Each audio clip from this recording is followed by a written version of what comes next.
Bismillahirrahmanirrahim. Assalamu alaikum wa rahmatullahi wa barakatuh. Bienvenue sur ma chaîne Apprendre le français avec Monsieur Sharaf. Alors, dans cette séance ou bien dans cette vidéo, on va découvrir un sujet de production écrite fort possible, d'accord, au régional ou bien au national pour les bacs libres. Alors, le sujet est ainsi. Doit-on accorder plus de liberté aux jeunes ou bien la limiter, la rétrécir? Alors, de telles questions, voilà, ça admet deux réponses. Voilà, on doit accorder ou on doit rétrécir, d'accord, cette liberté accordée aux jeunes. Alors, pour aborder ce sujet ou bien rédiger un texte argumentatif dans lequel on va exprimer notre point de vue, alors il y a deux points de vue. Alors, deux clans, ceux voilà, qui prônent l'élargissement de la liberté des jeunes et ils se défendent par pas mal d'arguments, et aussi la partie ou bien le clan voilà, qui, d'accord, croit et pense qu'on doit priver les jeunes de leur liberté ou bien, voilà, d'une autre façon, rétrécir cette liberté. Alors, pour les arguments du clan voilà, qui défendent voilà, le fait de quoi? De donner plus de liberté aux jeunes, alors ils se défendent par les arguments suivants. Les jeunes acquièrent un esprit critique, hein, faire face aux lourdes responsabilités qui les attendent. La restriction de la liberté conduit à la fugue pour fuir l'autorité excessive des parents, c'est-à-dire si on rétrécit d'accord, cette liberté, les jeunes vont fuguer pour fuir l'autorité excessive des parents. Les jeunes se replient sur soi. L'absence de la liberté rend le dialogue entre le jeune et ses parents. Sur le plan pécuniaire, c'est-à-dire sur le plan financier, le jeune apprend à gérer son argent et ses économies.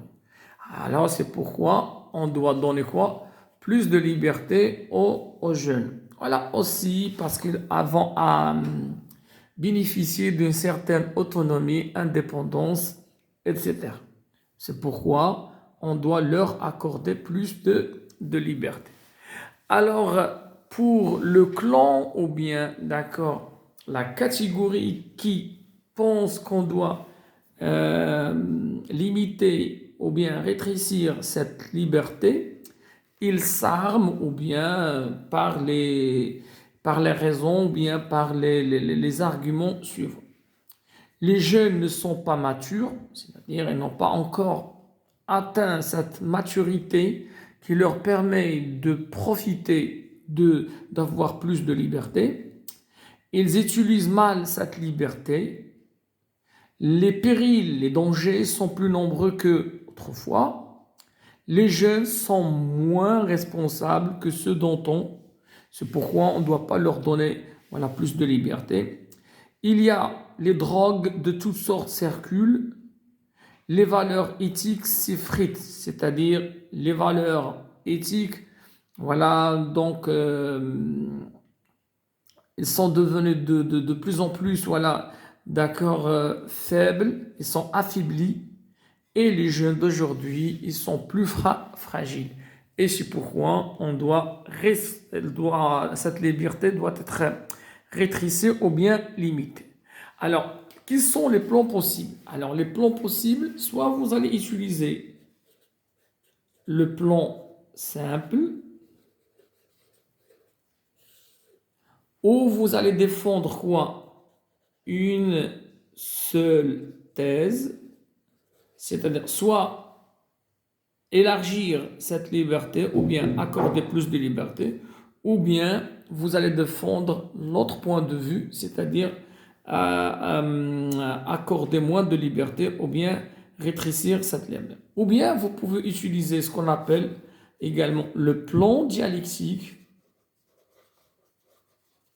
Alors le plan dialectique avec deux avis qui sont divergents ou bien qui divergent, c'est-à-dire donner plus de liberté et rétrécir cette liberté. Et vous, en troisième lieu, vous allez donner votre point de vue personnel, suivi d'une petite conclusion. C'est ainsi que s'achève cette séance. À la prochaine, Inch'Allah.